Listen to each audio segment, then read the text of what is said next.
mga lods, magandang araw po sa inyo lahat. At kung hindi pa nga po kita subscribers, palambing naman, please don't forget to subscribe and click the notification bell para updated kayo palagi sa mga bago kong upload na videos. So for today's video po, pag-uusapan po natin kung gusto nga ba ng babae ang lalaking minsan nang o dating nang nagkaroon ng kalibin or jowa na bading.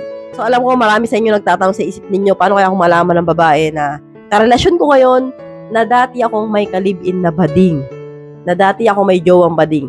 So, ano kaya magiging reaction nito? So, alam nyo ba, Lods, nagtanong-tanong ako sa mga tropa ko, sa mga barkada ko, at maging sa sarili kong opinion, no? Nagtanong-tanong ako kung ano nga bang gusto ng babae talaga. So, okay lang ba sa amin na dati kayo nagkaroon ng kalibin na bading o hindi? So, ang sagot ko po dyan, Lods, ay no, karamihan sa babae, ayaw po na ang aming karelasyon ngayon o aming asawa ngayon, jowa, dating nagkaroon ng girlfriend na bading or dating nakapag-live-in sa bading. Bakit?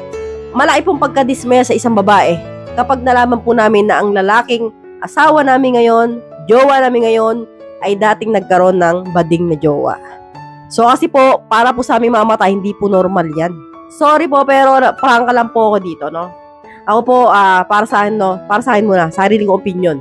Kapag ako ay may manliligaw, and then nalaman ko itong manliligaw ko na to, kunyari, gusto ko na to, no? May balak na ako sagutin.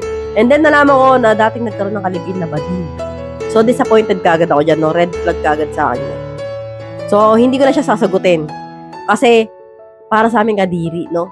So wag po kayo ma-disappoint. Ako ay talagang prangkahan lang ako dito, Lods, no? Nadidiri po talaga kami dyan, no?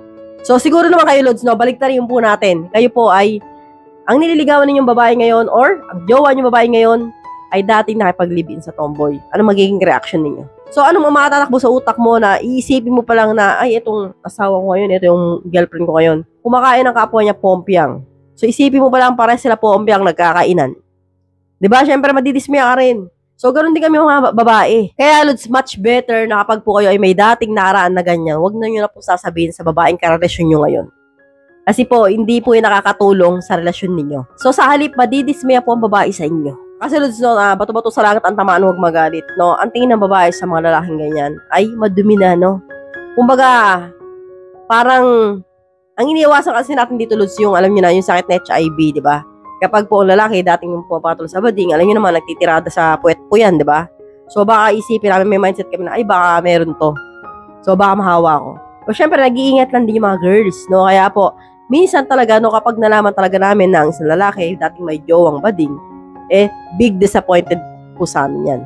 Kaya po, mas maganda kung meron po kayong nakaraan na ganyan, huwag na po ikukwento sa babae. So, huwag na kayo matigas ang ulo na sabihin pa sa akin, bakit ma'am? Yun na nga, napaliwanag ko na nga. So, huwag nyo na pong ikukwento.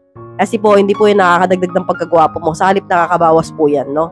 Ang bagsak po niya kagad 50%, no? Sa pagkalalaki mo. Pero, curious lang ako, Lods, na bakit may mga lalaki po patol sa bading, no? Siguro, sabi niya, pwedeng silayis din yung isa.